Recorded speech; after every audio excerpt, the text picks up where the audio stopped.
Welcome back to Shoujo, the Shoujo anime recap and discussion podcast, because we ain't just recapping, we're also talking about it. I'm your host, Sarah, the veteran Shoujo viewer, showing my friend Joe here Shoujo. And so we are Shoujo. Shoujo. So good. I don't know why I keep complimenting our title, but I'll never stop because it's just so good. I just think about it every time I give this intro. And I'm just like, yeah, that was a good one. If only one of us would have thought of it. Yeah, no. All credit goes to my sister. It was right there in front of us. We'll have to look back and see what kind of titles we were trying to think of. And then it just getting your nails done. And she was like, just call it Shoujo. So long ago. Yeah, it's been a year, and it's been quite the year. Episode summaries every week of my life. Oh, what if we didn't do this? Yeah, it's been so long. I don't even remember a time when I didn't have to write episode summaries. Okay, you want to end the podcast? No, I've become so good at it. Okay, good. Maybe I should be just a recap. I could just recap everything. No, it's important that they've gotten worse. They've gotten so bad.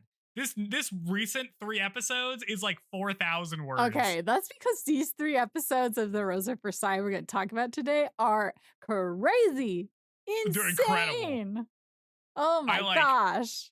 I watched episode 19 4 times. Oh, wow. Okay. But before we get into why they were so good, first, let's gab like old pals, Joe. That's right. Maybe you should start. Did you see any sorts of shows in the last week? I watched Survivor. Okay. Did I watch something? Are you referencing something in particular? You did. I did. You posted about it on the Instagram. Oh, did you perhaps go to a show? Yeah, so I thought you meant like a TV show. Yes, I and good friend of the podcast Jeanne went to see Pretty Guardian Sailor Moon live. I did not realize until I was there that that's like the full name of the show. I thought it was just Sailor Moon, but like that's the full name, Pretty Guardian Sailor Moon. But yeah, went and saw it live at the Bass Concert Hall, and it was really fun. And as always, merch lines insanely long, and then the one good thing is sold out when you want it. So we didn't have fun glow sticks to wave when they cued us to. But yeah, it was all in Japanese. I think they were all Japanese performers, so that was really cool. And because I myself have watched the first season of the old Sailor Moon, and just because I felt like I needed to watch it as an anime fan, and I'm sure we'll cover it here at some point. Jeanne said we should cover the version that's been redubbed. I guess there's like a redub Crystal thing happening. Is she talking about Crystal? Or is she talking about the redub? Because for Secret Santa, I did have to acquire all of the original DIC dub for her. Which was a whole thing. And that was not easy to do. Oh, you're such a good Secret Santa, Joe. Uh-huh. Look at, what a good friend. And me and Jeanne hung out. And now, Jeanne, if you're listening, it'll be my turn now to invite us to a fun thing. I'll make sure it's worthwhile. But yeah, so that's why I did on Saturday. So you're gonna be a regular theater goer now? No. You're gonna be going on the circuit? You're gonna be watching I don't know, what's popular now? Hadestown? That's old. What's new? I've never heard of that. What's the new hot theater? Lion production? King with Northwest or whatever. The kid, the Kim Kardashian's kid in Lion King. Isn't that what's popular right now? No, it's because I'm looking at. You haven't seen it? Where nepotism at the max. Nepotism higher, yeah. Yeah. I mean, sometimes nepotism babies are good at stuff still. Not the case here. I see. Although they are a child, so it's like, should we be ripping them a new one? But also, maybe we should. I don't know. Let's see. There's a Great Gatsby play. Yeah, no, I did not enjoy the book. I don't need to watch a musical cool about it. Daisy is just so annoying, and no one's likable. That No. show. Well, it's about what if you hung out with a bunch of rich people and had a terrible time? Yeah. Yeah, not doing it for me. Let's see. Yeah, just kind of more chilling out. Mm. I'm trying to think if I watched anything new, but no, I don't feel like I have anything crazy to talk about. Oh, Nothing crazy. we did have, which was cool, on Friday there was like this music event happening with the local classical music station where it was about like the art of making video game music. And so like this, what do you call it when it's like all the instrument, like it's just a band, a live band, orchestra, I don't know. Was it like there was Classical actual people there? instruments, yeah, playing music from our game, and it was really Oh, cool. that is cool. Yeah, so that was fun. And yeah, so work should be not as hectic now, so I should have time once I like gather the energy again to start gaming more, not just like playing my farming sim while listening to podcasts about terrible things. So, Ah. how about you, Joe? I'm sure you've been up to much more exciting things. I've been to several birthday parties. This is like a birthday party time for Mm. me, I guess. So I've gone out drinking a couple nights. That's been fine. I don't really drink as much as I used to, so that's like not a new, but I'm just like, oh yeah, right. I need to like think about the order in which I drink certain drinks and do some other stuff, and Uh, yeah. So that was interesting. I watched Casablanca for the first time. I watched a oh, 4K how was screening of it? it at a theater. It was good. I had never Okay. seen it. It's fun. I Here's to was you, kid, right? That's right. Yeah, I recognized all the famous lines in it. But there's a lot of stuff I was surprised by. Like I didn't realize that it was only the course of like 2 days, that whole story. It's very like condensed time wise. And it's also like pretty much only has like 3 sets, more or less. Like there's only 3 locations, which I thought was interesting. Save a buck. So that was pretty cool. Hmm? Yeah. Save a buck in production. Yeah. But it was really good. I liked it a lot. It was a lot funnier than I was expecting it to be. Okay. Maybe I'll check it out. What about Shrek? You Didn't should. you watch a bunch of Shrek movies? Yes, my friends like a weekend ago watched did like a Shrek marathon. I didn't make it to the fourth one because I was burnt out, but I did watch the first 3 Shrek movies again. So there's that. And then last night I watched Snow White, like the Oh, the original new. Snow Oh, White. okay. Never mind. No, the original one, because Uh-huh. we may do a thing where we watch all of the Disney animated movies. I don't know if we're actually going to commit to that or not, but it's That's very funny to watch Shrek 2 where they parody a bunch of Snow White stuff yeah, and yeah, then watch yeah. Snow White. Holds up a freaking century later almost. I like it quite a bit. I find they used rotoscoping in this one, right? I think I they did don't something like that, or know. like they drew over to something. I find it pretty You're charming. not asking me that question.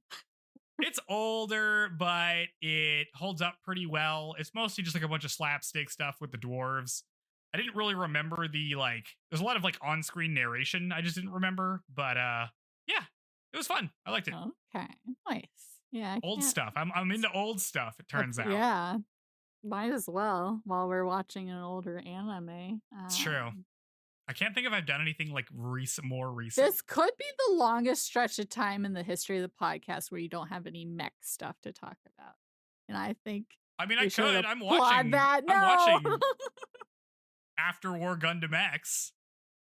It's pretty good so far. I like how it's like the first AU or like non-universal century show that is doing stuff with new types. That's interesting. I appreciate that. Yeah. Sometimes the Gundams snowboard. That's fun. Ooh. Yeah.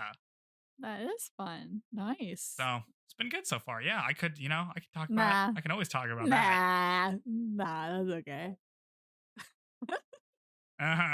Let's see, I'm trying to think of anything else I've watched. Right? I watched some of. I've been or for the first time, I guess. So I read Blue Exorcist a long time ago when I had a Shonen Jump subscription. Yeah. And now I'm like, oh, maybe I should just watch the show because it's been like enough years to where I don't feel like I'm just going to rewatch the same thing. So I watched like season 3 of Blue Exorcist and it was fine. Well, it just came out after a long hiatus, right? Yeah. They've been like making more of it, which I'm surprised by, but okay. I think I tried to watch the first episode and nothing about it really like felt different to me. Yeah, it's more of like, it does the, like, imagine you just went on adventures with a bunch of your friends thing pretty well. Like, it does give the time to like have all the characters hang out and like bounce off each other, which is pretty good. Because I feel like most things now don't actually do that very much. Yeah. How can I believe you're going to risk your life for that person when we've never seen you hang out with that person? Or right. Maybe. Yeah, y'all don't even tell jokes to each other. Uh-huh. You're gonna die for this person? Come on. Yeah. Yeah, I think that's mostly it. I don't really think. Oh, I beat Animal Well. I think I talked about that last time. Animal Well. Yeah, I'm pretty sure I talked about that last time. The little platformer.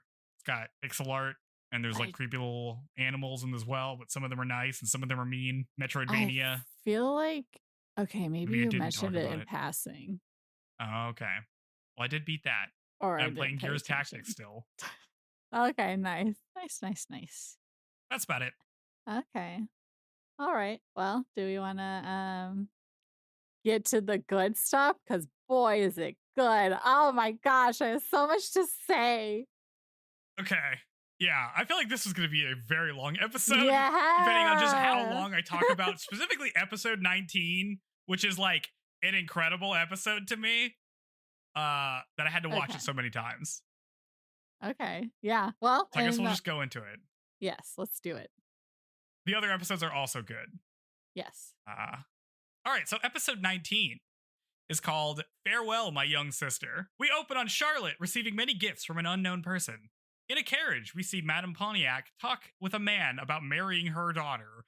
She comments that Charlotte is only 11 years old, but he says the younger the better. We see this man, and he is a tall, creepy, vampire-ass looking motherfucker. He also looks like he's like 50. He's like enormous and weird. God, his eyes are like creepy, and like I felt like immediately like I had to double check that this wasn't another episode skip, because I was like, this feels so dark in comparison to all the episodes before. But then they said she was 11. And I was like, okay, I guess this is still the same time. Yep. Polignac tells her daughter that this is Duke Roland de Guiche. I don't know. I'm going to call him Roland. And she's going to marry him. We cut to a fountain with a stone frog statue spitting water out of its mouth, like as a little stream. This frog's going to come up a lot, which is why I'm mentioning it here, and it rules.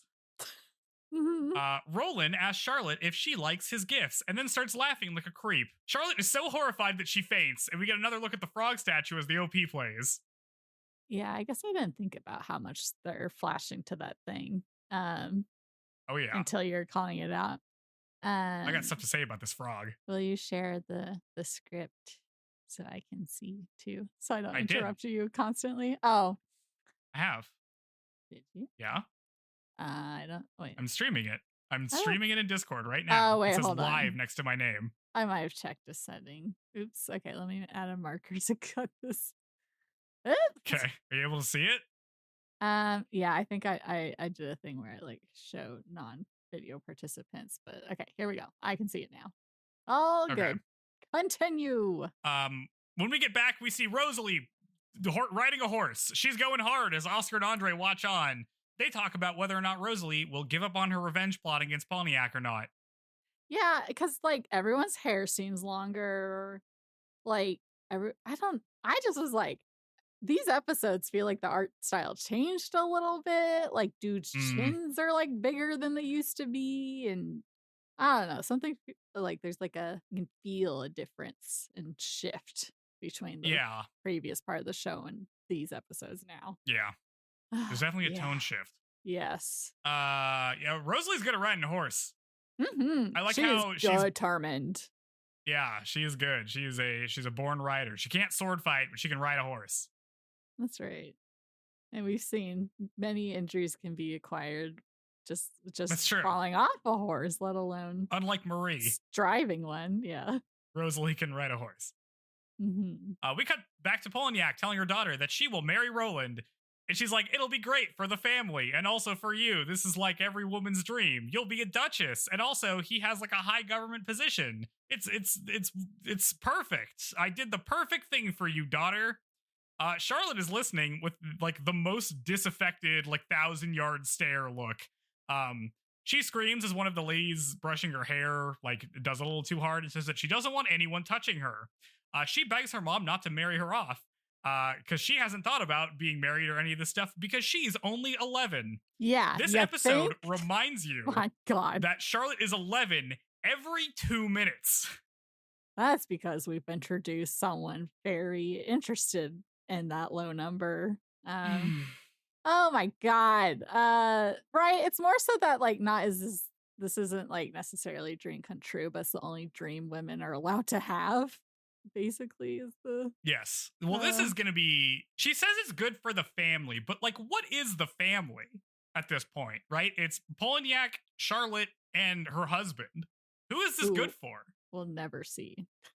Who we'll never see because he sucks. Absentee father. Yeah. Anyway, well, I feel like we should just talk about the whole thing at the end. Sorry. No, it's fine. I just meant that's like a grander point I'll make later on. There's so much. Yeah, we should just do it while we go. I don't know. We'll do whatever. Let's see. Polignac tells her daughter that sooner or later, a woman must be loved by a man. That's where a woman's happiness lies. We cut to another ball. Polignac, Charlotte, and Oscar are there. Polignac is socializing while Charlotte sits alone in a corner. Oscar watches this all because all she ever does at the ball is brood.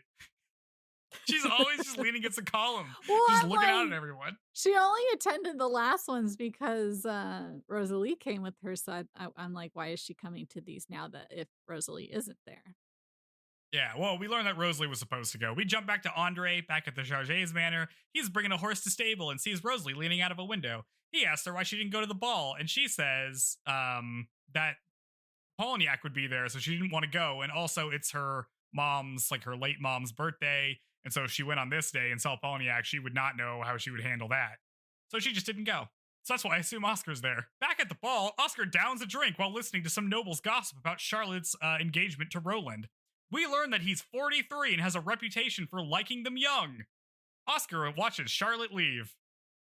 We're all just talking about it as a known fact. And everybody knows this. Yeah. Everybody knows this. Oh, God.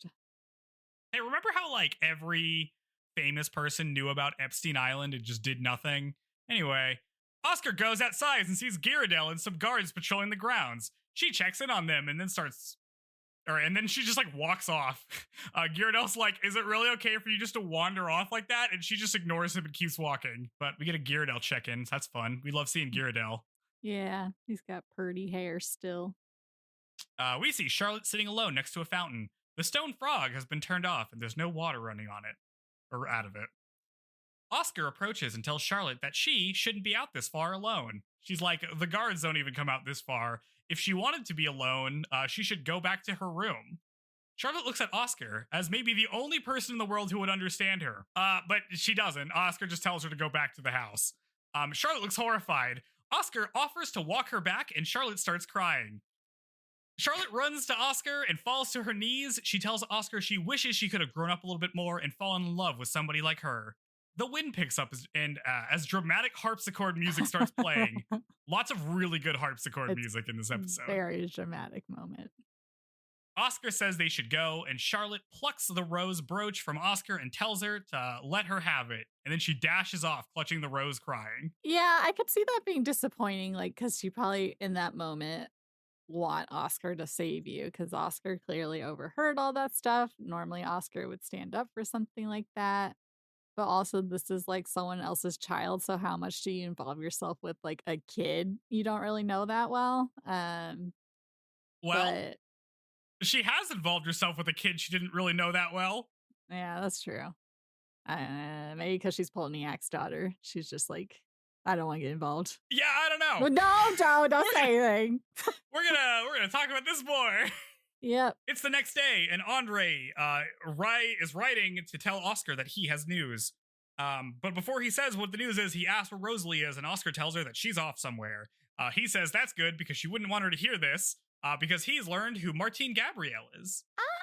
But just then, Rosalie returned from writing and like walks up the steps and like outside and hears Andre. He says that Martine Gabrielle changed both of her first and last name after she got married for some reason. Her name is Sharon now. And Oscar's like, Sharon? Don't I know a Sharon? And Andre's like, yeah, you do know a Sharon. It's Madame Sharon de Polniak. Uh-oh. Both Oscar and Rosalie, who was listening in, are shocked. We cut to Oscar, Andre, and Rosalie in the manor tower looking at the sunset, where they must have just explained all of this to her. Yeah, skip that part. We're just, you just heard it. It's very funny to have like her hear it on her own, even though it didn't have any consequences. Yeah, that's true. Right? She wasn't like, how could you not tell me you should blah, blah, blah, something. No, we good drama, dramatically look at the sunset from the tower. Yeah.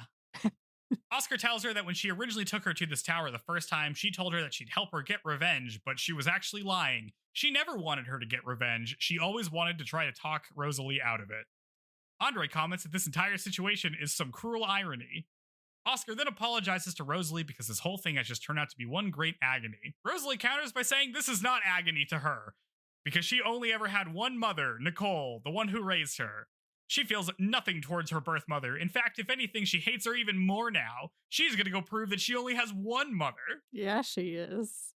Yeah, she is. It's the middle of the night, and we see Rosalie grab a pistol and ride off. In the morning, Oscar is drilling the troops. Andre comes to tell her that no one has seen Rosalie because she's gone missing. However, he does know where Polignac's gonna be, because she's gonna be at Roland's estate. Oscar says that Rosalie will likely go there. We got to Roland's estate, which is a Dracula-looking ass castle. I swear to God. I don't know. It's kind of like a nice castle. It's on a hill overlooking. I'm like, that seems nice to not be like right where everyone else is. But this is probably like the house of horrors for young girls in the area. Simon Belmont's looking at this thing like he's about to go assault it. You know what I mean? Dracula Castle. Inside, Charlotte is being held hostage at a candlelit dinner with Roland, her mother, and a bunch of nobles. Roland jokes about having Charlotte stay the night, and everybody laughs, including her mother. Charlotte can only stare at the floor, and she whispers into her brooch, which we see is the same rose she took from Oscar, asking Oscar to help her. And guess who's not going to help you? I know. Polignac and Charlotte leave in a carriage. What? Help her. We see that Charlotte is asleep in the carriage. While riding, the carriage is stopped on a bridge as a horse rider blocks the way. It's Rosalie, and she points a gun at the drivers and tells them to get off. Then she drags the carriage off into the woods with her, as we see Oscar and Andre pursuing. In the woods, Rosalie points a pistol at Polignac. Polignac is like, oh, it's you. Uh-oh. Rosalie tells her not to speak. Yeah? I'm so here for it. She's just taking the moment, she's just let's go doing it. This is how you do it. You don't kill somebody at the ball in front of the queen. You pull them into the woods and shoot them in the face. Well, I'm just like loving the conviction and taking action. This, that. Yeah. Rosalie tells her not to speak. All she has to do is pull the trigger. Polignac tries to run, but trips on the hem of her dress and falls. Rosalie, however, cannot bring herself to do it. She can't shoot Polignac. Oscar walks up to her, and Rosalie embraces her. Oscar says that a kind-hearted girl like Rosalie could never shoot her real mother. Polignac hears this and asks what that meant. Oscar explains the situation, much to Polignac's horror. Oscar, Rosalie, and Andre mount up to leave, but before going, Oscar and Rosalie look in the carriage to see a sleeping Charlotte. Oscar tells Rosalie that Charlotte is her sister, and if she would have shot Polignac, then Charlotte would have been the next one grieving, which, I don't know, Oscar. I feel like that's a complete misread of what's going on here. Rosalie insists that Charlotte is not her sister. She's just a total stranger, and then the two of them ride off. Or all of them. Andre also rides off. Later that night, Polignac stares at the windy night. She thinks about how Rosalie was the daughter she had when she was 15. And dear God, that means that the woman she killed was Nicole. She loved Nicole. She curses herself and her fate. In the windy dark, we see the frog statue again, spitting water as Charlotte dreams about it. Then we cut to Charlotte having a nightmare, and then back to the frog. Sometime later, Queen Marie is announced at a ball, because we're at another ball. Followed by this, we get Count Fersen, who's still in town, I guess. Yeah. Gonna cling on as long as he can. Marie He has sure like this is. huge smile slapped on her face, like That's because Fersen's there. giddy as can be. Yeah. Doesn't she know serious stuff is going down? This ain't a She, fun show anymore. We're freaking yeah, doom she and is gloom not. now. She's not paying attention to this at all. Mm-mm. Everyone is dancing and having a good time. Oscar, Andre, and Rosalie are all here too. Everyone's here. The gang's all here. And Oscar's surprised to see Rosalie, but she says that she's here to relax a little after everything that's happened. Just a nice, relaxing ball where nothing will go wrong. Elsewhere, Totally. Charlotte's on her way when she sees Roland waiting for her on the staircase. He drags her into a dark room, clearly enjoying tormenting her. She cowers by the window, but he tells her that he just wants to kiss her hand. He pulls her hand out and kisses it, laughing. He says, "See, that was it. I'm leaving now," and then leaves. Charlotte is left in a state of shock as she looks at her trembling hand. Oh God, that poor girl must have been so scary. Because I would just Ugh. use. Well, does she even know what the worst case scenario is? Has that been like taught to her yet? Because I think she knows.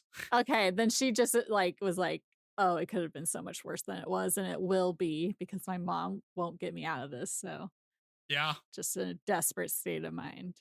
She runs outside. It's windy as she makes her way to the frog fountain. She stares at the frog for a long time, and then she totally breaks. She starts laughing maniacally. She starts washing her hand off in the fountain while being like drenched by all the water coming down. The music in the ball stops as a man asks a messenger to repeat himself. The messenger says that Charlotte is standing on top of a tower. Everybody runs out to see that indeed, Charlotte is standing on top of a tower.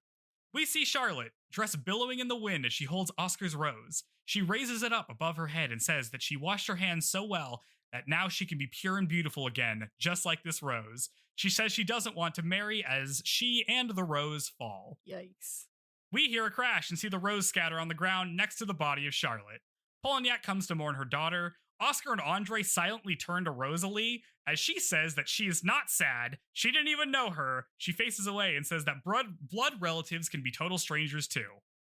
But then she turns and we see that she's crying. She rushes over to embrace Oscar while crying, saying that Charlotte died without even knowing that she was her sister.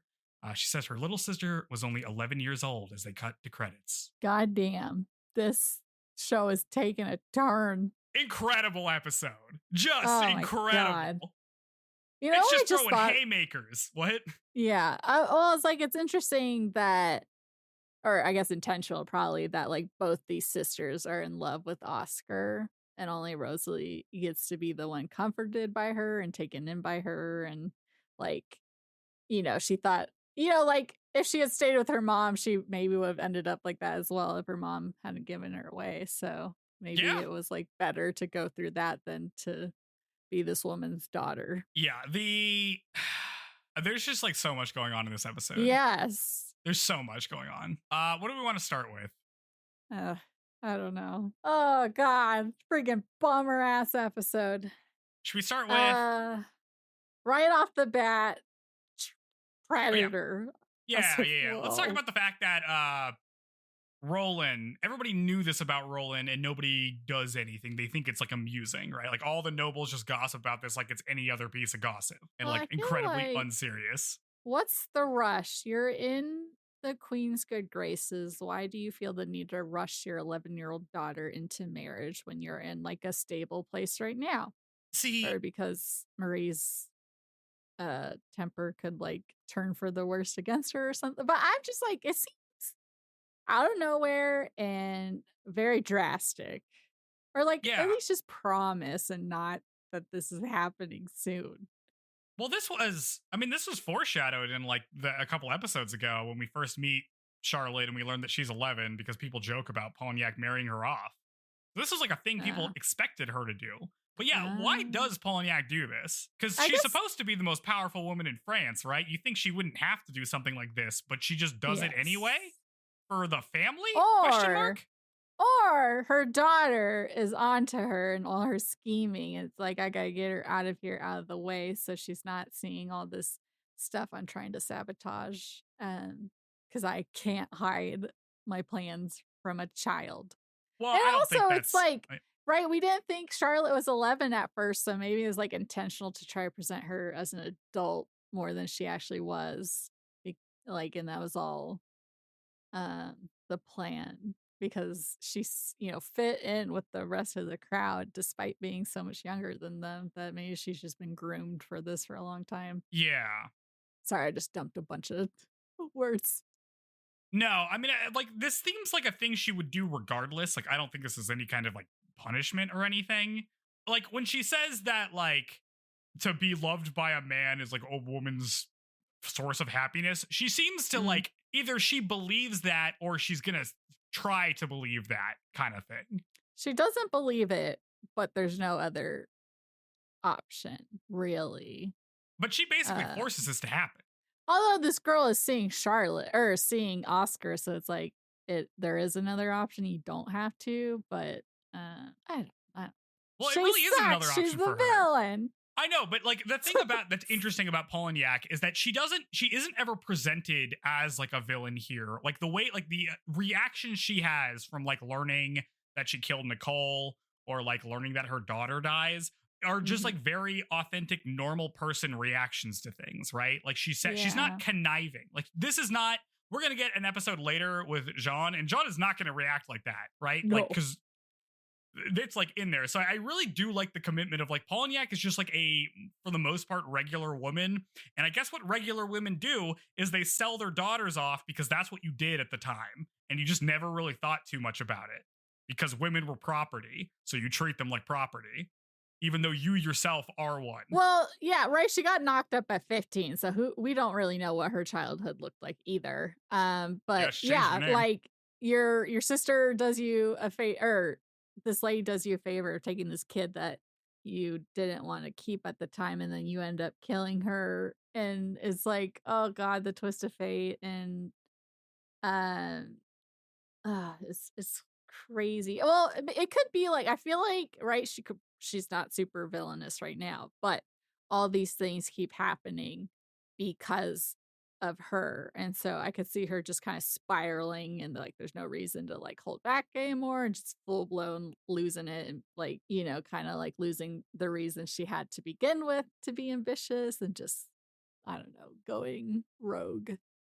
Yeah, I mean, I don't know. We don't see Poloniac in the next 2 episodes, so we don't really get anything from her from there. No. But it is interesting that like you would do this thing, which feels like a desperation move, but she's doing it at like her apex of power, more or less, right? Like, what is the point of becoming the most influential woman in France if you're still having to sell your daughter off to like a weird pedophile? Also, she's only 11, and maybe Marie Antoinette is going to have a kid soon. It's a boy. You could just like marry her off to her kid, and then she'd be the next queen or something, maybe. Or like forge the bond between the two of them by having their children bonded to or something. I don't know. It just seems like there's other options that she's just not pursuing because she's just trying to like solidify her own position. And that's what she mean. Like when she says it's for the family, it's really for her, right? Mm-hmm. Or is it for I can't tell what she actually believes or not. Because part of this is just like, this is the thing you do. I mean, I assume that like mothers were being somewhat discerning to who they bury their daughters off to. I don't think they would just go with whoever. Well, maybe, right, her first daughter she gave away, so maybe she sees them as more like expendable than most. But she is sad when she dies. Yeah. Like, I don't think she understands what's happening. Maybe. I don't know. Because she is very much just like, oh, you're just young, Charlotte. You'll get it. It's fine. She's young. Like she shouldn't get it. Yeah. Yeah, Charlotte's just living a nightmare. The fact, do you want to talk about Oscar in this episode? What, about how like cold she is to this poor child? Just like, where's the sense of justice we normally see? This is the thing. This whole episode, Oscar is completely out of pocket about everything, right? Because it's like all this stuff she's talking about with Rosalie being like, oh, well, of course you couldn't kill your birth mother. And it's like, I don't think Rosalie actually cares. I think she just doesn't want to kill somebody. I don't think Rosalie would shoot anybody point blank in the face. Yeah, I guess now it's a good thing that she didn't try to stab her earlier, because she wouldn't have gone through with it, and she would have been caught. Yeah, like I think this is a Oscar's really weird in this episode in a way that I like, because I think it gives you ideas about like what her deal is, and like the fact that Oscar believes in tradition is like the Achilles heel of this whole thing, right? Like she can't help Charlotte because this is just what nobles do. This is what Oscar was supposed to do if she would have been raised as a woman, right? This is what happened to her sisters. I mean, if she was going to like acknowledge that this is basically just like a sex slavery kind of activity going on, right? Like turning people into property, uh she would have to like confront the entire culture around her and like what has happened to the people that she knows. Yeah, we could be like, it's slowly dawning on her that like there's not much she can do from her position. And so to be able to do the few things she can, she has to overlook a lot of other things that goes against her nature. Yeah, and this is like I had flashbacks when watching this of being like, "Hey, remember a couple episodes ago when she like talks to her dad about like how messed up everything in France is and how the peasants are being like they're like all dying of starvation and like can't go to the doctor or make ends meet." And her dad was like, anytime you spend thinking about this, you should be practicing her sword. And at the end of the episode, she goes and practices her sword, and she hasn't mentioned it ever since. Yeah. She just did that. Yeah, well, so yeah, freaking crazy ass episode. Yeah, not your hero. No, Oscar is not your hero. It turns out. Charlotte. Yeah. Yeah. Oh man, the fact that like she's out there in the fountain and like Oscar comes up to her and the only thing she has to say to her is to get back inside. Yeah. Oh, you could have at least offered some kind of like encouraging words, give her hope. Nothing. Like, yeah, tough. She is, oh God, yeah, okay. Hopefully this, like, I don't know if it will, but hopefully Oscar at some point, like, shows, well, because we see the episodes afterwards and we don't touch on this affecting her at all, but I don't think so. You would hope she would have, she was so upset about some guy shooting a little child in the streets. And then this is something she could have, there's more time to intervene. I mean, I don't know. Maybe I'm like, surely this has happened before. Surely this happens a lot where like women don't have much of an option. And this is what they, this is how they escape it. Maybe this is like super normal, or at least it happens once a generation or something. I don't know. Well, like, Roland can only have a reputation for liking young girls if he's done it before. Yeah, he'll probably never see him again. Hopefully, we don't ever see him again. Yeah. Yeah. Ugh. So I've been trying to figure out what's going on with this frog statue, because it shows up a lot, right? I mean, this is like the manifestation of like Charlotte's horror about like what her future is going to be. Ooh, we're getting deep. The Wikipedia for like the Rose of Versailles wiki, which I never look at, but I did for this, says that it's like a symbol of rebirth, or like she imagines it's like a symbol of rebirth, so she could like be born as like a commoner, or like not in the position that she's in. I don't know if that's true. I couldn't really find anything to back up that frogs represent reincarnation. Yeah, I've seen that they represent like good fortune sometimes in some Japanese things, although they never really give me a reference for that. Just like a lot of websites saying that, so I don't really know where that comes from either. But I do like this episode is the most clear it's been that like there's a constructed state that France is in where if you're not at Versailles, you're like a peasant and you're being like ground to dust, right? Like you have nothing. Like you're starving to death. You can't like buy medicine for your dying mother, those kinds of things. But then if you're at Versailles, like even if you're a noble, it's like you're still getting sold off to like a pedophile so that your mom can solidify her position.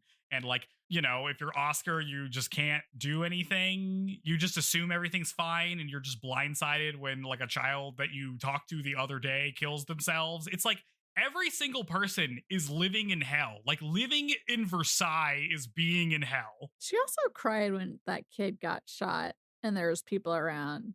But like she did not for this. Nope. But so Oscar's older now. Because I guess that's true. That spirit she had, do we think it's still there? I mean, still crying over some stuff of not the same consequence as this. Yeah, this is like, early on in this show, I'm like, at the end of it, are we going to see Oscar the revolutionary, or are we going to see Oscar the cop? And I think we're going to see Oscar the cop at the end of this. Boo. Maybe she will get her head cut off. Who knows? Maybe. This has not been... Is Rosalie going to turn on her and be our little... No, I'm trying to think. Rosie's the only one who cried here. Yeah. Oscar and Andre just look at her. The turn they do is very funny, but they just look at her. Well, also, like, I feel like maybe they shouldn't have shown the body afterwards because, again, it's like something horrific happened and there's like no visual indication. Like, oh, I mean, does it take away from the moment? Like, maybe they should have just. I think the rose is the indication, right? Because it like scatters. I guess at the but bottom. we also I mean, like see Charlotte on the ground and like. Did you want to see like a blood stain? No, like what did you want to see? They shouldn't have shown her at all. Just have a shot of the flower, like petals scattered, and not her with her mom clutching onto her. I feel like you need to show that. I feel like that's better. Fine. I don't know. I mean, it's one of those things where it's like I like how the show shows violence. I like how the show shows death, kind of thing. Oh my God, Joe! I like 46 minutes in. I know. This is what I'm saying. This is a great episode. Her whole thing about like I don't want people to touch me. That was like this show goes for it. Yeah. You know what I'm saying? Like this is the most like, oh, you're like going for a thing now, and we're like really here for it. This is a lot heavier than shoujo. Normally, yeah, it's incredible. It's the most like I was not expecting this level of what we're doing here. I was not expecting this level of like real world stuff that happens and like actually portraying it in a way that it happens. Yeah. Like being married off is terrible. It's like the worst thing that can happen to you if it goes bad, if it's to this guy. Yes. I feel like we should have like seen that Polniak would be her mother. Because that seems like the kind of thing that happens in a soap opera now. And like, this is the kind of thing that the came out of nowhere originated in. I didn't expect that at all. I didn't think about it, but because everyone has blonde hair there. How are we supposed to know? Oh, this is why it's like haymakers in this episode. It's like Charlotte is gonna get married off to some gross Dracula guy. Rosalie is getting over it. Just kidding. Polniak is her mom, and I'm just like, oh shit. And it just kept going. Haymakers? What? A haymaker? It's like a when you punch somebody, like real kind of out of nowhere. Okay. It's like a turn of events. Yeah, it's like if you're getting hit blow after blow. Okay. All right. Well, should we move on to the next episode? Yeah, sure. We'll move on to the next episode. Oh, it's so good though. It's so bleak. I love the bleakness of it. So much happened. It's insane how much can happen in like 20 minutes of a show. Yeah. Don't worry. Episode 20, I don't remember anything, and I feel like nothing happens. You didn't watch it 4 times? I did not watch episode 24 times. The Rose of Versailles episode 20 is called Fersen, a farewell rondo. We open on Fersen and Marie embracing in the woods as the sun begins to rise. They lament the end of their secret rendezvous because they are having an affair for real now. We see a forlorn Fersen ride home in the morning. We cut to Fersen and Oscar sparring at the Jarget's estate as Andre watches on while eating an apple. We cut to Fersen talking to Oscar in the parlor. He says that he just stopped by to spar. No other reason. Andre watches on while eating a different apple. Fersen turns to Andre and says, hey man, we should go to that cheap bar in Paris you mentioned a while ago and have a drink, like us bros. He mounts up to leave, and Oscar tells him that he should stay longer next time. And he sets off. Andre tosses Oscar an apple. He says that if he took Fersen to that bar, they'd run his ass out in like 5 minutes. And then he takes out another apple and bites it. This is an insane sequence of events. Why? Where? Like, well, okay. I'm assuming the apples are like, I can't even bear to watch Oscar and this guy, so I'm just gonna eat an apple, so I have an excuse not to say anything that's gonna get me in trouble, maybe. But I'm like, why are there so many apples? The apple is knowledge. It's the knowledge. It's the apple of knowledge, and he looks on, being like, yeah, they're into each other. They're not gonna say anything, but I know because I'm Andre. Hey, here's an apple, Oscar. And then maybe you can learn something. I feel like the art has changed a little because Fersen isn't as hot as he used to be. What happened? Sad. Yeah, he is longer. The chins are crazy now. The chins have gotten pretty rough. What happened? I don't like it. Bring it back. Back in the parlor, Andre explains that everyone is talking about Queen Marie and her Swedish lover while tossing around an apple. I'm sorry, I wasn't done with the apple events yet. He speculates that Fersen knows this and is tormented by it, which is why he's acting so weird. Why would he do something that torments him so much? What's so hard about loving and being loved? Andre says. There are plenty of loves that can't be confessed in this world. Upon hearing this, Oscar turns and looks at Andre. She tells him to grab his sword, and they go out to spar, and Oscar tells him not to hold back today. He says fine, he's not planning on holding back at all anymore. They sword fight, and in Andre's mind, he pleads with Oscar to forget about Fersen. God, yeah, that statement he made, it applies to both of them. Yeah. Okay. I like how Oscar can only flirt through sword fights. That little flirt just... Yeah, it's like... Here's how I, Oscar, will express my feelings to you by sparring. Yes, that's the only way she can, like... It's like she can't just talk to somebody. She has to be doing something, like, productive, and that productive thing is sword fighting, which will, I guess, come in handy for Fersen later, probably. I have something to say about this next point. Make sure I say it. I'm just going to say, I love when I tell somebody that there's lots of types of loves that can't be expressed out loud, and then they turn and tell me to grab my sword. Andre's like, this is easy. I'm in love with Oscar. I'm just not going to say it. We both know. Why is Fersen getting so hung up on this? God. Okay. All right. It's the next day, and the nobles are all gossiping about Marie and Fersen. Nope. Oh, I'm sorry. We cut to the slums of Paris, where some impoverished men lament their situation, saying that all they have to look forward to is a stiff drink at the end of the day. Okay, this is where we see the guy, right? The guy playing the accordion? Yes! I was like, okay, I made a note that I bet Joe loves this guy. He's got an eye patch, a pirate hat, and he's playing an accordion. He's like a pirate man. Yeah, and then I made a note later, like, if Joe was in the show, that would be Joe. That's my OC guy who plays accordion for the French Revolution. Love that guy. Yes. He just talks about how much they like drinking, how it's the only thing they got in their life. All they got in life is a starving family and a stiff drink. Mm-hmm. Damn. I know you love accessories, and he's just rocking them all. Dude, I mean, he's probably better off living as a pirate. Maybe that's his dream job now that everything's gone to shit. Yeah. It's a good time to be a pirate. It's a good time to be a pirate. It's the next day, and the nobles are all gossiping about Marie and Fersen. They're like, oh, I bet she'll come to, like, the picnic luncheon tomorrow and greet Fersen first. We see Marie at the picnic luncheon tomorrow, and she sees Fersen, but doesn't approach him. Everyone's like, well, that's an obvious ploy. Who does she think she's fooling? We all know that they're, like, super into each other. And Marie and Fersen both think about their secret rendezvous tonight. A second secret rendezvous. Oscar is called to the palace. She sees Marie, and Marie tells her ladies to leave the two of them, so it's just her and Oscar alone. Marie asks Oscar to tell Fersen that she can't make their rendezvous after all. She cries, saying Oscar's the only one she can trust here. So, like, please, Oscar, take this message. She, like, puts her head in her hands and says, I can't look at you if you don't agree. And Oscar agrees, saying that she could never refuse her. Marie tells Oscar that she is her only true ally. God, poor Oscar, man. Like, this is just in the middle of this whole situation, of which... Yeah. Just putting her in a tough spot. Yeah, Marie's like, she's got her own horse in the race. Go apologize to my secret boyfriend that I can't make the rendezvous, Oscar. And Oscar's like, of course, anything for you. And then Charlotte's like, Oscar, I don't want to get sold to some pedophile. And Oscar's like, get back in the house. Oh, right. Okay, you meant to say that. I know. What's happening?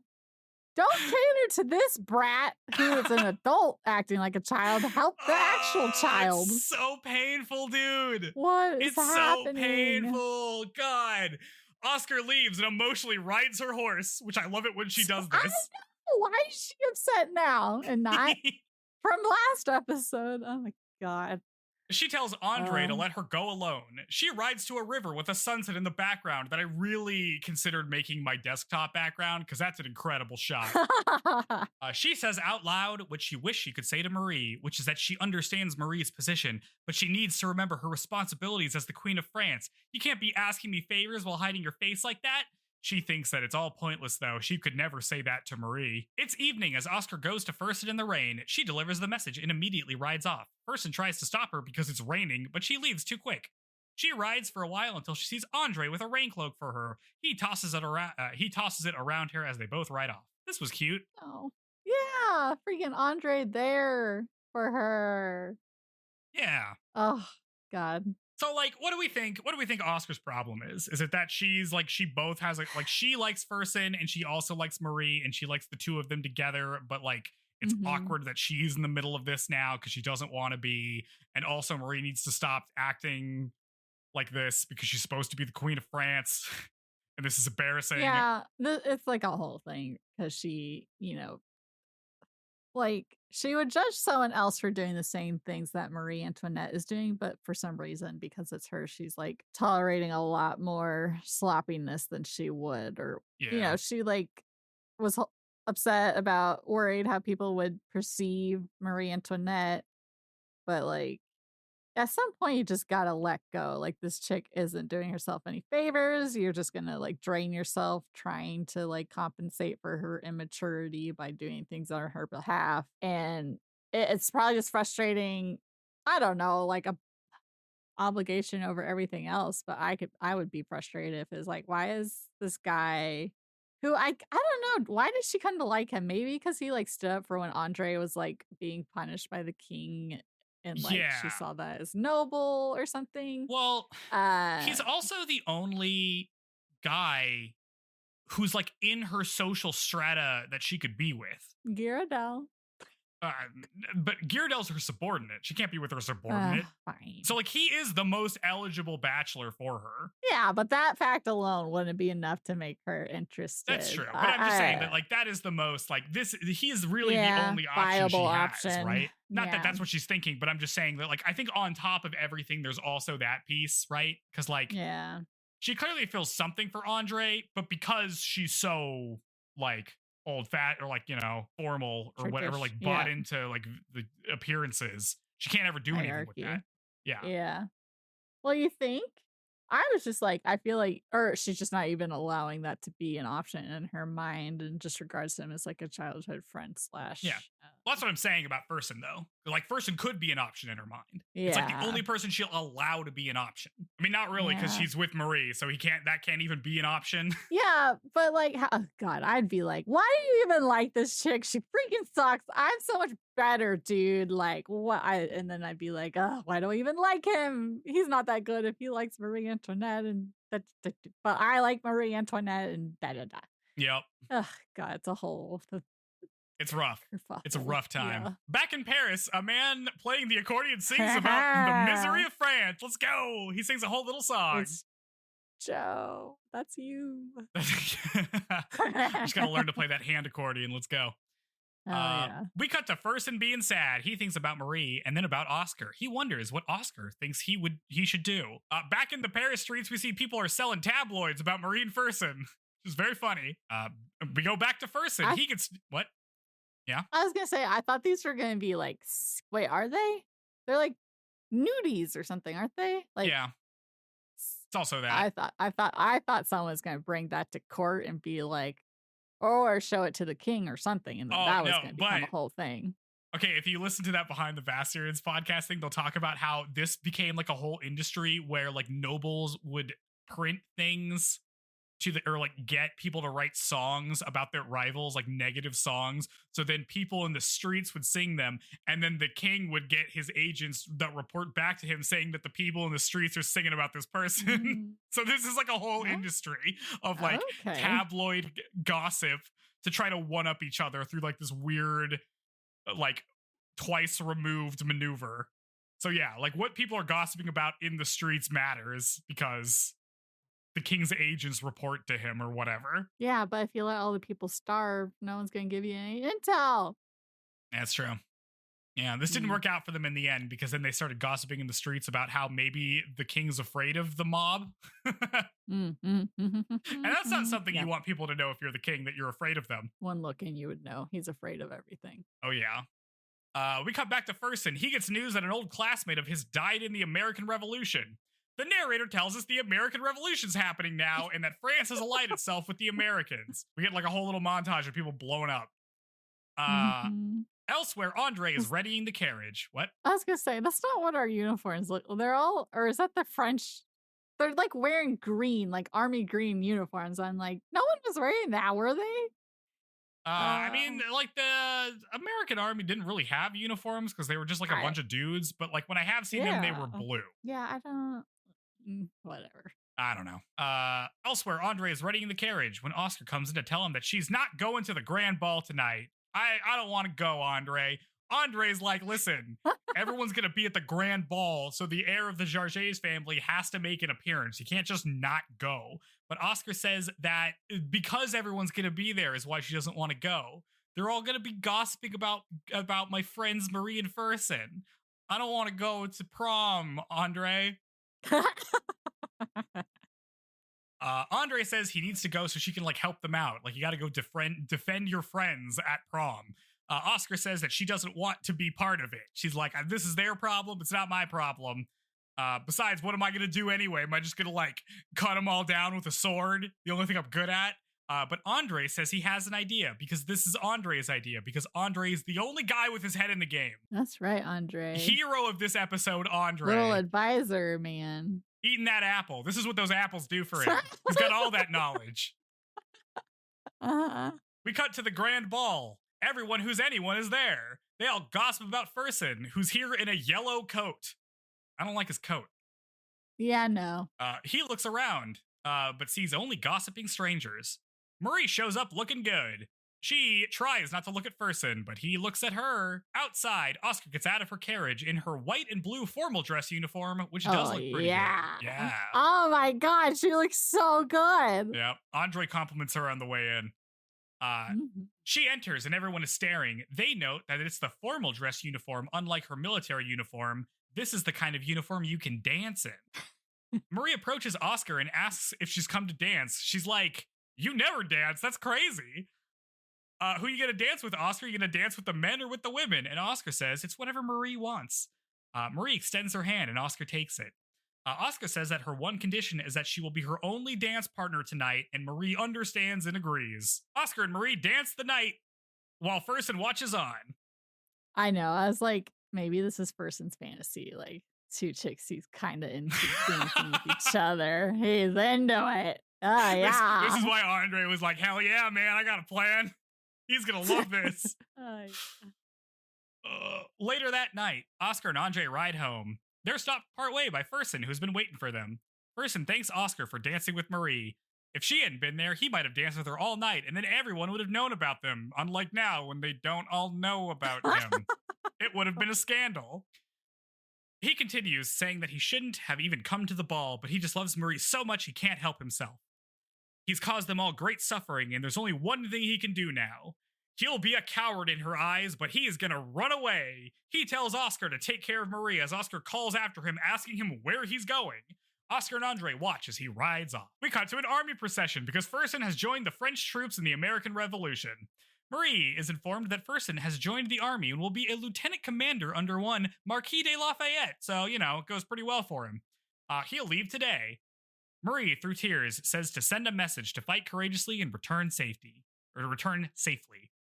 We see Fersen ride off.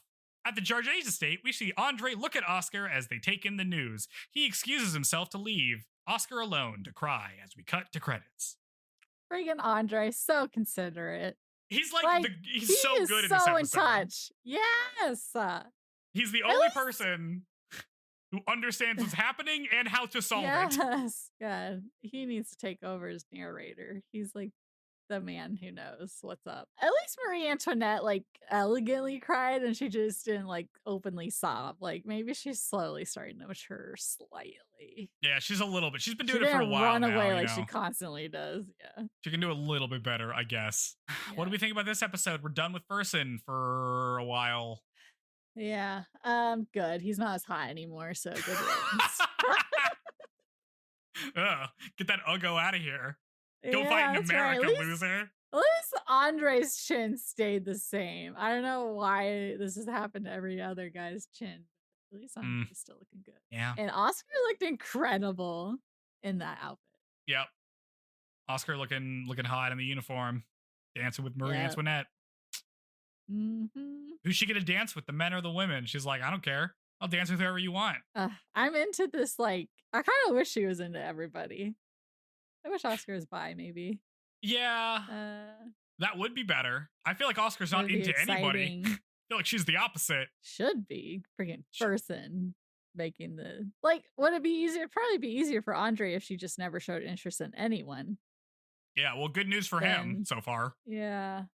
It's just been Fersen, she didn't kind do of. anything. Well, Fersen knew she was kind of into him. I don't know. He's so blinded by Marie Antoinette's beauty, blah blah blah.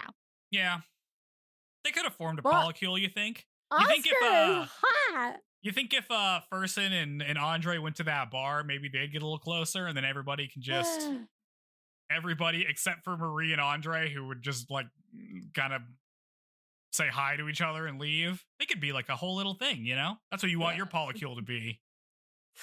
A queen, a Swedish guy, your guard who works for you, and your guard's right-hand man. There you go. Hot. Meanwhile, your husband makes locks in his forge. God. Okay. Yeah. I that kind of says it all. I don't have any other things here. Yeah, not a lot. I don't have that much to say either. Other than like Oscar can't scheme for shit. She's gotten so bad at this. Andre has to fix this problem for her. Embarrassing. For real. Thank God he's there. Nothing. I need Andre to survive. Andre must survive. I'm a little on the fence as to whether Oscar should survive, but Andre, for sure. Him and Rosalie need to make it out. Yeah, for real. I'm hoping we get more about him. Like, because we had that one episode kind about him, but I would like more Andre time where he can do something other than be Oscar's sidekick. Yeah. Like, something that, makes him like, bam! And then Oscar's like, oh, damn, Andre, like, I see you kind of thing. Yeah. I want an Andre Rosalie adventure. Yeah. Well, what if he because I was worried that he's going to be like, this chick, she's into Oscar too. I don't need her getting in the way kind of thing. But they seem to be doing okay together. Yeah, they're hanging out. Yeah. I did really want to see Andre and Fersen go chill at the bar and be bros. That would be fun. Yeah, I feel like it just would have been like someone would have come. First, it would have been, woe is me, Marie Antoinette, this chick is married, that I knew that getting into it. And then Andre's going to like snap at him and be like, dude, shut up. I don't want to hear about your problems. My problems. Blah, blah, blah. Like, and then, hey, man, you want an apple?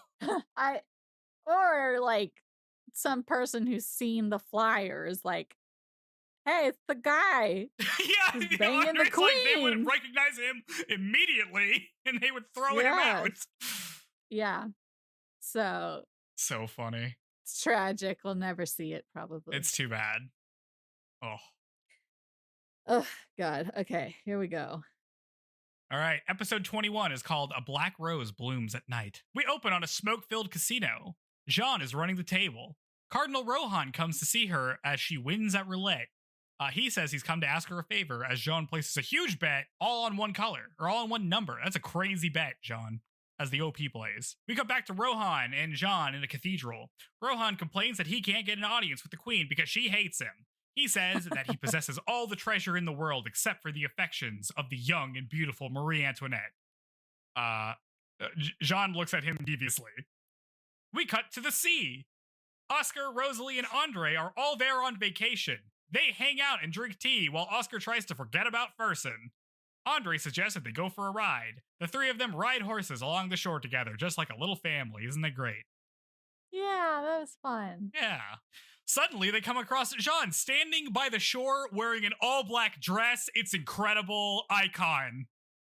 I'm like, she reminds me of the lady Ursula turns into in The Little Mermaid. That's what I was giving. It's so good. It's incredible. Oscar hair stops. Loose. Yeah, it's like floating in the wind. She's got this big billowy dress. She's got like the cape that's like purple. She's got like the sleeves is purple. Well, it's so good. Just wearing all black. Yeah. Like hell yeah. She is changing her style. Yeah. She definitely picked the outfit for this. Leaning into villain. It's like so she's good. Going for it. She's having such a good time. Oscar stops her horse to talk to her. Rosalie recognizes her but doesn't say anything yet. Jeanne introduces herself as Jeanne Violis to Oscar. Vowless. I don't know how to say that. Oscar asks why she's here, and Jeanne says that she's here to introduce herself. By the way, her husband, Nicholas, has just joined the Royal Guard, so please look after him. Oscar's like, did you seriously come all the way out here just to say that? And Jeanne's like, of course not. I brought this too. And a donkey carrying 2 huge jars of money walks over to Oscar. Oscar looks down at the bribe and is incensed. She smacks the donkey, sending it running, like into Jeanne. Leave the donkey alone. She says that that's her answer and to remember it. Jeanne just laughs and says, wow, people like you really exist, huh? Unfortunately, you're the least interesting type of person. She walks away, and Oscar and Andre ride off. Sorry, go ahead. The facade's up. She's donezo being the whole like, hello, blah, blah, blah. Well, she doesn't get mad or anything. She's just like, okay. So this is how it is? Oh, you're really like this? Like, for real? Wow. Well, I feel like Jeanne? I'm saying Jeanne at this point. Jeanne.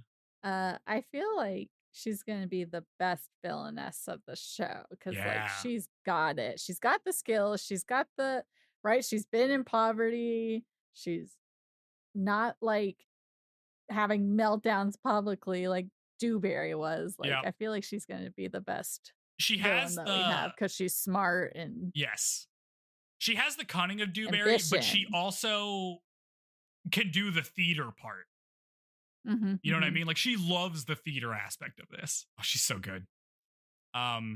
She walks away and Oscar and Andre ride off, but Rosalie hangs back. Oscar notices her missing too late, and Andre says that she'll catch up soon. Back at the beach, Jeanne and Rosalie talk to each other. Jeanne's like, wow, you've really made a nice life for yourself, huh, Rosalie, hanging out with the Jargets. And Rosalie's like, okay, I didn't do this on purpose. This just kind of happened. What did you want with Oscar anyway? And Jeanne's thing, she's like, oh, things are going well for me too. Thanks for asking. And like, we're both our own person. How about we just stay out of each other's way? Given how miserable our upbringings were, surely God would forgive us no matter what we did, huh? And then she leaves because she's incredible. I love her. Mm-hmm. Back in Paris, Jeanne meets with Rohan and reports that Oscar took the bribe. They're going to use her to get to Marie, and Rohan is completely on board, even as Jeanne asks for another 100,000 livres so that she can arrange a marriage with the queen. That bribe was, I think it was, 50,000? Yeah, something like that. 60,000 livres. Jeanne will meet with her. Jeanne will meet with the queen and then set up a meeting with Rohan. She walks over and kisses him and sits on his lap, and Rohan agrees to the plan because that's how you get a huge amount of money. In a carriage, Jeanne wipes her mouth. I made sure to note that down. Well, yeah, ew, he's just... Oh, God, I will get into it. Yeah, I can see why Marie hates this guy. Yes! Back at the apartment, Nicholas asks what they should do with the bribe that Oscar didn't take. He's like, should we give it back? And Jeanne's like, what the fuck? No, we're not going to give it back. Jeanne is like, oh, okay, but what are we going to do about Rohan then? Jeanne tells him that to let her worry about Rohan, he should just keep an eye on Oscar to make sure that she didn't get suspicious over the whole bribe thing. During training, Oscar sees Nicholas asks Giradel about him. God, these names. He's like, oh yeah, that guy just joined recently. Like and Oscar's like, oaf, and he doesn't look like he's doing that good. So embarrassing that she was bragging that that's her husband. Oh yeah, I mean she does not really like him that much. She is not married to him. She is not married to him. He's just kind of a big oaf. He is the only one not wearing a hat, which was funny. He's also huge. His chin has gotten the largest from this shift, and he's also just a massive guy, out of control. Yeah, like when he's dueling with the other guy, he's like towering over him. Yeah. Elsewhere, Jeanne tells Rohan that she will meet with Marie, that she met with Marie and was able to put in a recommendation for him. She says that Marie has changed her mind and wants to exchange letters with Rohan now, and Rohan is ecstatic. In a seedy apartment, Jeanne buys a forgery response letter to Rohan from a forger. We're bringing back the forgers, baby. All these guys in these little cavern houses. Making big bucks. That is the profession to do. Yeah. For real. It's a good one. It's like the third time we've relied on one for an evil plot. Yeah, dude. And she's so leaning into the whole thing. She's dropping the coins on the ground. She is entwined in the underworld. And she's knows everybody who's up to no good and is like buddy with them, and they're all familiar with her. So she is setting herself up to have a lot of resources to work with. Yep. She's like, I'm down here looking hot. You want me? Pick these coins up off the ground. I'm walking away. Bye. It's so good. Yeah. Oh, it's so good. She's really pretty. Yeah. She's prettier than Rosalie, I think, for sure. Back in Versailles, Rohan. Matters. What? Nothing. Not that matters. Yeah. Back in Versailles, Rohan gets the forged letter and completely buys it. Jeanne tells him that Marie requested a donation of 50,000 livres as a token of his loyalty, and Rohan eagerly agrees. Back in their apartment, Nicholas is thrilled to have so much money. He's like, with this much money, we can live in luxury for 10 years easy. Jeanne, who's like very sexily lying in bed, says that that's just the start. They can wring Rohan dry if they wanted to, and then she downs like a quarter of a bottle of vodka. Nicholas is like, hey, whoa, I don't know if you should drink that much. And Jeanne tells him to leave her alone. Then she comments saying that they live in such an interesting world, isn't it? And Nicholas is like, not really. But then she yells at him saying that it has to be interesting. It must be interesting. Nicholas asks if she's crying. I love her. She's me. She like just... If I was evil, if I was an evil hot woman, it would be me. Okay, sorry, I was wrong. You're not the eye patch pirate man. If I was not a hot evil lady, I would be the eye patch guy. Gotcha. If I was a hot evil lady, I would be doing this. I'd be like scamming some loser, kind of just for the fun of it. Like, I don't really even need the money at this point. I just want to not be bored. Well, it seems like she's a little trying to find what it is that makes her happy, and this isn't necessarily it, but she's gonna double down in the hopes that it is if she gets it on a bigger scale. Yeah. So what is it that would truly make her happy? That's the vibe I'm getting. Like, she seems like this isn't satisfying her. No, but she's not gonna change. She's too far in or something. Yeah. I'll have I have a whole idea about this at the end, I guess. Okay. We cut to a ball in Versailles. The nobles are all scandalized that Cardinal Rohan is here, even though Marie hates him. He's not supposed to be here. They all talk about how both Marie and her mother hated this guy while he cartoonishly bops around the room. He is the most cartoony person we have, even more than Ichan in Angelic Layer. It's insane. Like, nuisance to society. It was very... God. It's very like how Dopey is in Snow White. Like, it's just like bopping around, being a little cartoon man. Yeah. Jumping around, drinking 30 drinks all at once. Gross. It's very good. Oh, yeah. He cleaned out the bar. Yep. I love how he's such a little freak. Rohan goes to a side hall and sees Oscar. He walks up to her and thanks her for the help and walks off. And Oscar's like, what? Who was that? What was that? Marie is about to make her entrance. Rohan goes to see her in the hallway, but as soon as she catches sight of him, she turns around and leaves. And Rohan is incensed. It's incredibly funny. Yeah. Ew, he's so gross, and just knowing he's like lusting after you. Ew. Yup. Yuck. Like, cause she's like impulsively canceled her for like things with Dewberry, but I'm like, this is like a reasonable reason to be like, ew, gross, I'm out of here. Yep. And he can't believe it. He can't believe it. They're secret correspondence. Later that evening, Rohan complains to Jeanne and Nicholas that Marie rebuffed him, and Jeanne is like, yeah, what part of secret correspondence did you not understand? Jeanne says, it's okay, just let her handle it, it'll all work out. And Rohan says that he'll trust her for now, but he's gonna have some people look into whether she really got an audience with Marie. She's gonna start checking her work and seeing if she actually did that stuff. Jeanne looks nervous only for a moment, while Nicholas looks nervous all the time because he's an idiot.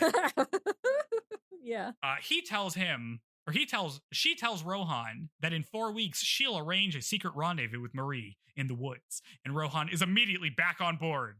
Good Lord. Later, Jeanne and Nicholas go to a brothel. Inside, they find a woman who looks exactly like Marie, except she's blind. Nicholas is like, I can't believe it. This is crazy. You actually plan stuff? I thought you were just saying that. You said 4 weeks, and I was like, how are you going to do that, babe? Because he's dumb. All figured out. Yeah. I love how stupid he is. She knows everything. She knows everything. It's crazy. Like, she's been she loves scheming. this. She must not sleep at night. She lives for this. Yeah, Lee. Some time passes and it's the night of the rendezvous. Rohan sets out while Jeanne prepares the blind woman to act as Marie Antoinette. She says she only has to say one line and then hand Rohan a rose. Easy. He's dumb. He'll fall for it. Yep. Elsewhere, Oscar decides to scout the grounds that the king will walk tomorrow after a meeting. We cut to Rohan and Jeanne meeting up in the woods of Versailles. She points him to the fake Marie, and Rohan is beside himself. He's so beside himself that he doesn't even notice that it's a fake Marie that is obviously blind. It isn't even like looking at him or really interacting with him. She says her canned line and then hands him the rose.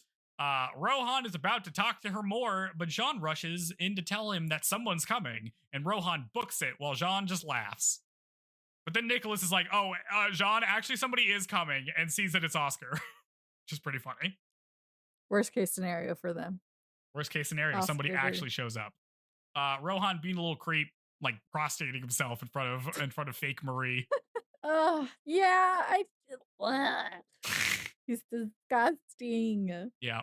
They better be paying this girl good. I mean, they got the money from it. I mean, they got the money to pay her good. Yeah, but I can see them getting her fake money because she's freaking blind and can't see. Yeah, they may want to use her in the future, you know? It's always nice to have. That's true. That would be good to have a queen double. Right. Sure, her acting needs to be a little bit better. She should be like looking at him because, you know, you can hear where he's talking from. She could look at him. Yeah. Jeanne, Nicholas, and fake Marie all flee. They get lost in the woods, though, and end up at a dead end against a pond. Nicholas is like, what are we going to do? But Jeanne steals herself and tells him to get a grip. She takes his short sword and tells him to swim the fake Marie across. They dive in and swim while Jeanne walks back towards Oscar, holding the sword under her sash. Oscar hears the dive, but runs into Jeanne before she can get to the water. She's like, did you hear a splash? And Jeanne says, no, it must have just been a fish or something. They stare each other down because obviously it wasn't a fish. Till Oscar asks why she's out there, and Jeanne says that she was just taking a walk. Jeanne excuses herself and walks past Oscar, having got out of that one barely. We see her pass Oscar while clutching the sword as we cut to credits. I thought she was going to try to stab her or something. Yeah. She was ready. It was so obvious. Just hold like... Oscar should be better at perceiving. Yeah. Oscar's terrible at this. What's happening to Oscar these episodes? She's losing it. She's losing her edge. She's out of it. You know? Head empty. Sword, only sword fight. Don't think about France. Don't think about your feelings. Don't think about how maybe you're in love with a guy who's just going to get killed in America. Only think about your job. Yeah. Head empty. Lord. Anyway, you know whose head isn't empty? Jeanne, who's queen. Incredible. Just incredible work this episode. Yeah, she, because like, can actually feign, like, perceive the situation and act accordingly. Yeah. She has problem-solving skills that no one else has possessed up to this point. Yep. Right now, the most competent people are Jeanne, followed closely by Andre. Those two need to go on an adventure together. Oh, man. Yeah. I guess we'll see. Can you imagine a Jeanne-Andre team up? Like if it was him instead of Nicholas, they would be unstoppable. They would become the king and queen of France. They could do it. Oh, Lord. Yeah. He's too into Oscar. Yeah. Do you think there's anything Oscar could do that would like push Andre off her? Where he would like leave her side? Or is he just like blindly devoted? He's pretty like, he isn't that ideological. Like he is the most in touch with people that would be revolutionaries, right? Like he goes to the bar, right? They'll let him in, you know? So he's kind of straddling both things. He doesn't give a shit about nobles, clearly. So I don't think he'd feel bad about that. He'd only feel bad about Oscar. So I feel like if he could extract Oscar and Rosalie safely, he would be out. Because like, he is probably the most disaffected or like uninterested and like knows this is all bullshit. Yeah. It's him and Ghirardelli, honestly. Like Ghirardelli also knows that this is all bullshit. Yes, he just doesn't have the same I don't know. We barely see him. Yeah, we don't know him. I wonder if he'll like show up more at some point. I hope so. I like him. Maybe Oscar leaves and then they have to face off because he takes her place as lead or something. Yeah. Jeanne rules. She's the only one living in the real. I think she's the most understands how the world works. I like how she's like scamming this shitty guy. Dumbass. She's not even like a bad guy particularly. I feel like you're fine to scam this guy. Who cares? She's just, that's right. Because she's not like, no one's being harmed that doesn't deserve it with her schemes, really. Yeah. So far. I mean, I think it's interesting how like she does not act like, unlike Rosalie, who's like, oh, I shouldn't get revenge. I should think about my future and like what I want to be and all this other stuff. And she's like figuring that out. Jeanne is like, I'm sorry, future? What? We don't have a future. I'm just going to go do fun things with the time I have. That's what she does. Yeah. Yeah, I'm assuming she'll have a bigger role to play at some point. I We'll hope just have so. to see what that is. Yeah. How are we feeling now? Where the freaking show is taking a left turn. It feels so much darker and heavier than it did before. I think it's incredible. I'm just assuming this is the path we're on. Yeah. Incredible. It's just going to be like nonstop. I'm having such a good time. Yeah. Lots to talk about for sure. Yes. Oh, man. Oh. So episode 19, the best episode? I think so, yeah. So far? Do you have a favorite episode so far? Tragic ass episode. Well, I guess the one that got me the most excited is when Oscar was like, "What about me?" And I was like, "Yeah." Oh yeah. That's the one that's got me the most like hyped up to watch it. Yeah. Gosh, just like, oh my God, the whole time watching these. Well, and I was like, what happened to friggin' Rosalie and Holniak after episode 19? I was like, were we just not addressing them at all? And I think we see Rosalie at some point, maybe, but we see Rosalie. Yeah, she talks to Jeanne on the beach and stuff. So I was like, and she seems to be feeling a little better. I don't know how much time has passed between those episodes, but I bet that like that happened, maybe? and then Oscar's like, maybe we should go on vacation. Yeah. Okay. So immediate. Yeah. So yeah, it's just we're at the point where it's like, wrapping up Fersen. The end of Fersen. It's a lot of like, we'll see where it goes with a lot of characters right now. Is it like Fersen goes and joins the American Revolution? Wasn't he supposed to go settle back in Sweden? Why didn't he just do that? He had to go to war. Oh yeah. Yeah, what about your wifey you were supposed to find? I guess if he joins the army, he can't get married because he's in America now. Yeah. Also, I wonder if rumors reach Sweden that. Oh yeah, dude. He was supposed to go back. They know he's missing. They know. Everybody knows. Yes. He's supposed to meet a marriage candidate and all this and that, and then freaking. Oh, how awkward. He's supposed to marry an English woman, and he's going to go fight the English in America. Oh, yeah, that's right. Oh, man. Well, I guess, I don't know, Sweden's closer to England than it is France, right? I don't know. Maybe. It's pretty close. Okay, I don't know. It would be pretty close. Don't test us on our geography. Cool. Well, Oscar really letting us down. Oscar's really lost some points these 3 episodes. Because I was kind of like, I don't know about Oscar, and then I was like, yeah, Oscar, and now I'm like, Oscar, what's happening? So you're right. I do think it's going to go the route if she just goes down with the sinking ship. It's so sad. I hope something snaps her out of it. You know what I mean? Like she used to be different. Yeah. Yep. Life beaten down her maybe justice. Yeah, I don't know. I'm trying to think of maybe Jeanne does something so shocking that she remembers back to the old days when Duke Orleans was the bad guy. Think that snap her out of it? What happened to that guy? I don't know. He's gone.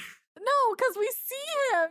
We do in see the Oopsie episode we saw, so he comes back at some point. Yeah, that's true. He does come back, but we haven't seen him in a while. I just don't know.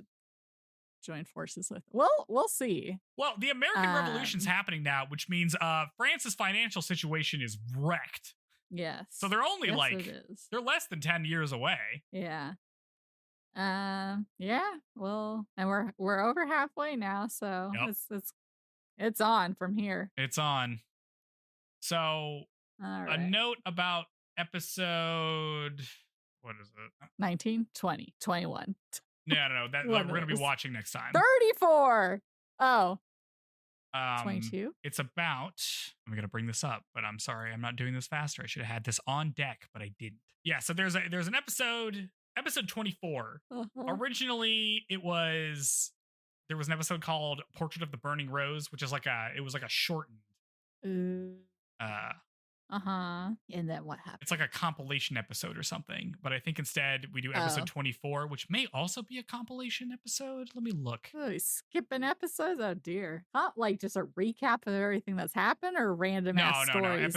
Episode 24 is not a recap episode. Like the one episode in Chihaya-Furu. Yeah. That was just a bunch of random crap. I think it originally was. There's a Phantom episode. Yep. The original, the 24 used to be The Portrait of a Burning Rose, but instead it became Adieu, My Youth. It was only broadcast one time and has never been released on DVDs or any other video format. There are very little is known about the episode except for testimony of the few who reportedly seen it. Was something scandalous shown and they had to pull it? No. What happened, Joe?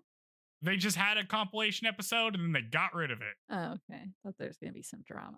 Although apparently there's some new stuff in there, but people don't know what it is because you just had to be there. You just had to be there. But we're not going to watch the Phantom episode because it doesn't exist to me. We're just going to watch episodes 22, 23, and 24. Okay. John's going to be in it. Okay. Hell yeah. Stop looking at it. Okay. Stop looking at it. Don't look. All right. Instead, we'll look for your reviews. Oh, okay. Yeah. You can say it too. Rate us 5. If you enjoyed this conversation, if you want to watch episode 19 4 times like I did, you probably want to rate us 5 stars, or you should do it because we're asking you nicely. Please rate us 5 stars on your podcast platform of choice, and then post about us on social media. We're on Instagram and we're on TikTok or something. Yeah. You post about us. Tell your friends. Mostly you should tell your friends because honestly, you probably know people that would like the Rose of Versailles because I think most people would. You should tell them about it. Yeah, and you should be like, watch this podcast, listen to this podcast while watching this show. Because people binge stuff. I don't think you should binge stuff. I'm really into watching things slowly. And if you watch it like week per week, or even if you like spread it out a little bit, at least you can't like watch them all in a row with us. You have to watch 3 episodes and then listen to like 2 hours of us talking about the show, which is 2 hours, which is longer than the length of the show that we talked about. And then you get to watch the next one. So you get like a nice little break in it. So it's fun. Yeah. I don't know if any other podcasts, because I like Googled Rose of Versailles podcast, and I don't know that many other, if any of others, have done like extended like episode review like this. I think they just do like an overview of the entire series in one episode. So which in depth right along. Yeah, that would be really hard. If I had to talk about like the first half of the show in one episode. Yeah.